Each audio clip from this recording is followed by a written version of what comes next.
विवाद नहीं बढ़े और विवाद जो है जल्द से जल्द खत्म हो जाए। अब यहाँ पर कोई भी जमीन का टुकड़ा है, अगर इस जमीन के टुकड़े को आधार कार्ड से लिंक कर दिया जाए तो आप समझ सकते हैं उस व्यक्ति का पहचान करना आसान हो जाएगा। इस जमीन का खरीद बिक्री में जो फर्जीवाड़ा होता है वो नहीं हो पाएगा, यानी कोई भी किसी के हक को नहीं बेच सकता, कोई भी किसी के हिस्से को नहीं बेच सकता। अब ये प्रक्रिया जो किया जा रहा है, कैसे किया जा रहा है, क्या आपके जमीन के साथ ये हुआ या नहीं हुआ?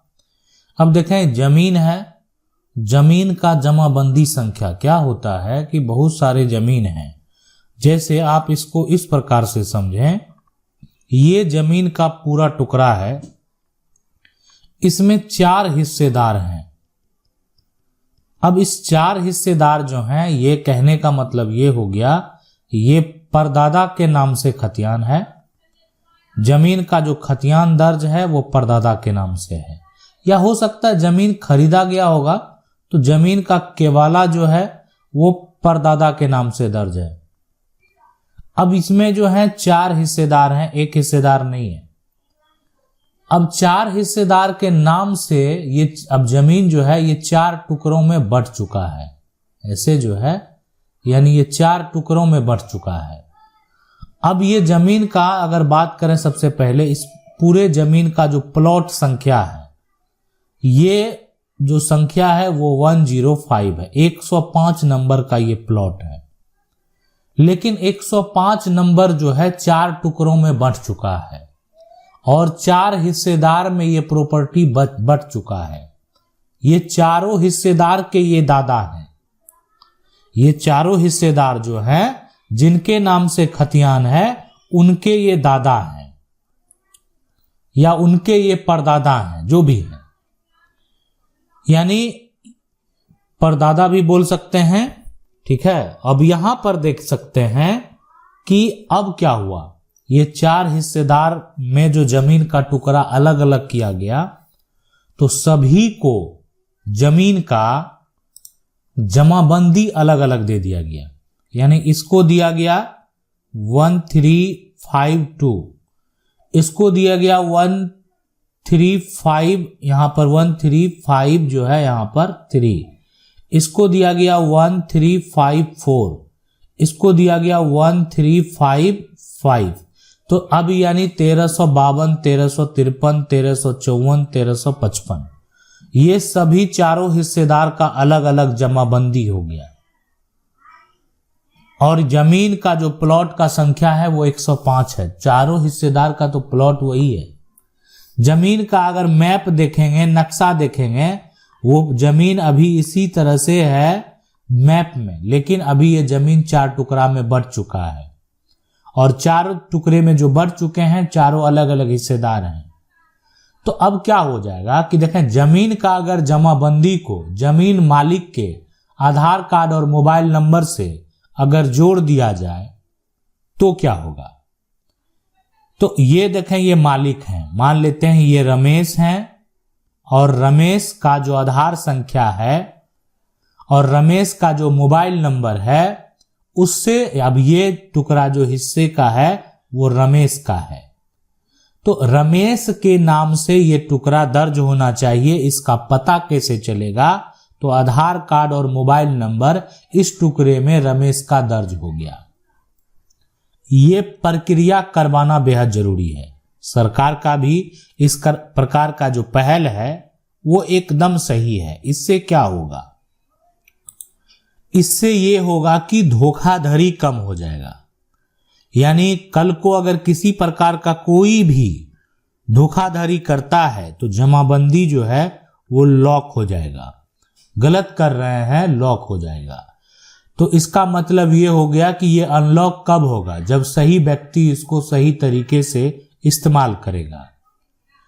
जमीन, बहुत सारे जमीन को जो है एक जमाबंदी में दर्ज किया जाता है। मान लेते हैं आज एक टुकड़ा जो है वो रमेश का जमाबंदी संख्या 1352 दिया गया, लेकिन 1352 में सिर्फ 105 नंबर का प्लॉट दर्ज नहीं है।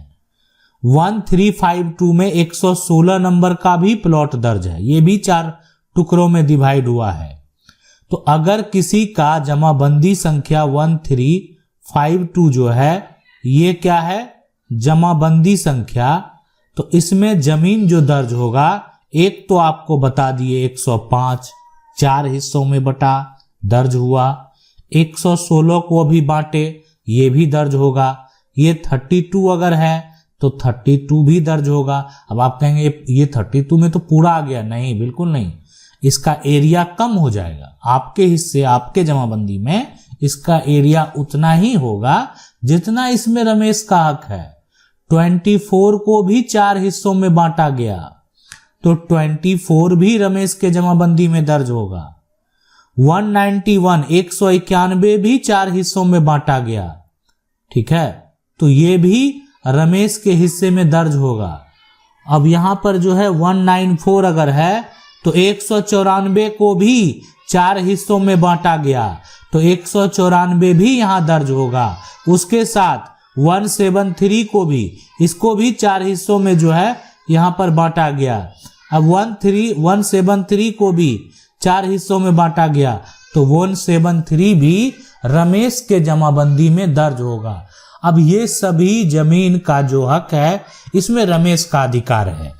तो अधिकार है तो रमेश का आधार कार्ड अगर इसमें जोड़ दिया जाए, रमेश का मोबाइल नंबर अगर इसमें जोड़ दिया जाए, तो इसमें जो है अगर देखा जाए तो रमेश का कानूनी अधिकार हो जाएगा। यानी रमेश का जो है आधार कार्ड जोड़ा गया, रमेश का मोबाइल नंबर इसमें जोड़ दिया गया और रमेश का जमाबंदी तो 1352 यानी 1352 है ही, तो ये क्या हो गया, सारा कुछ ज्वाइंट हो गया। तो अब यहां पर एक कानूनी अधिकार हो गया किसका, रमेश का।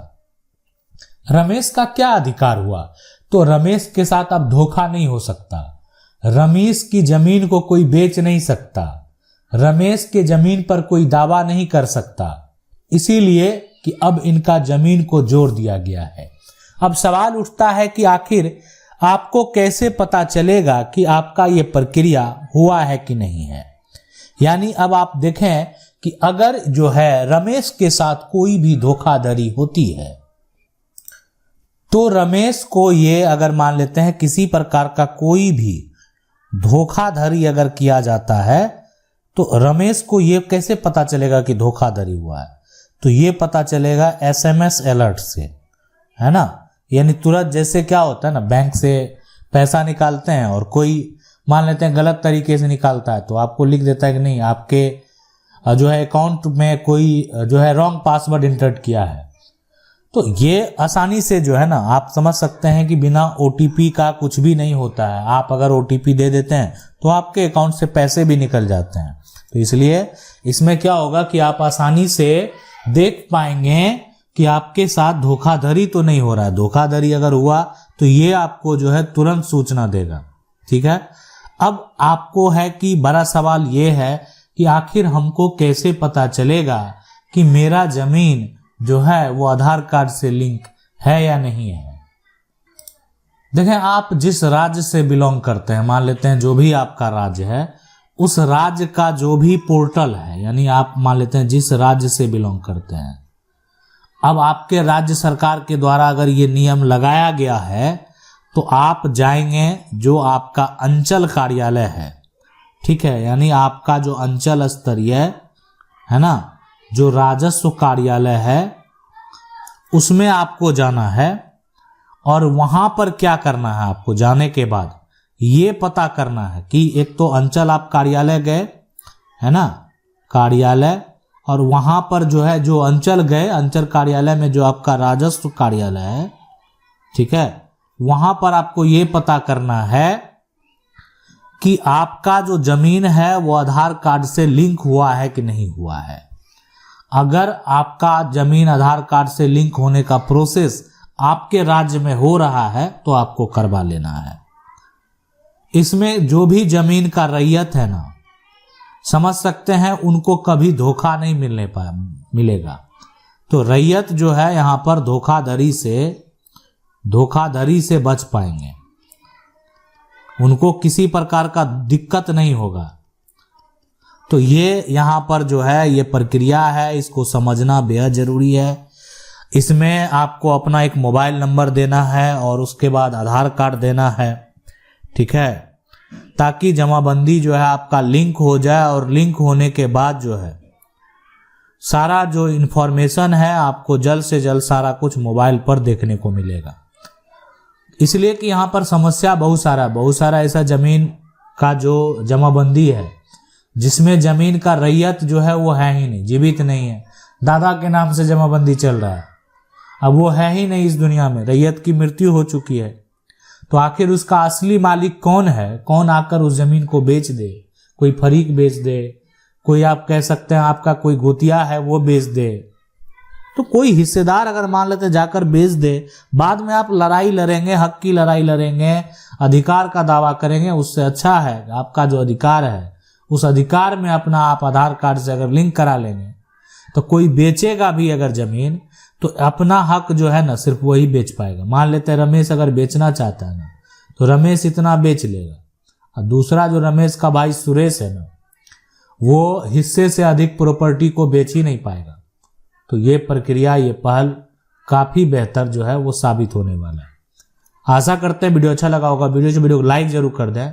चैनल को अगर पहली बार देख रहे हैं, कानून की 99 को पहली बार देख रहे हैं तो सब्सक्राइब करके जो बेल आइकन है उसको जरूर दबा लें। मिलते हैं अगले वीडियो में, तब तक के लिए जय हिंद।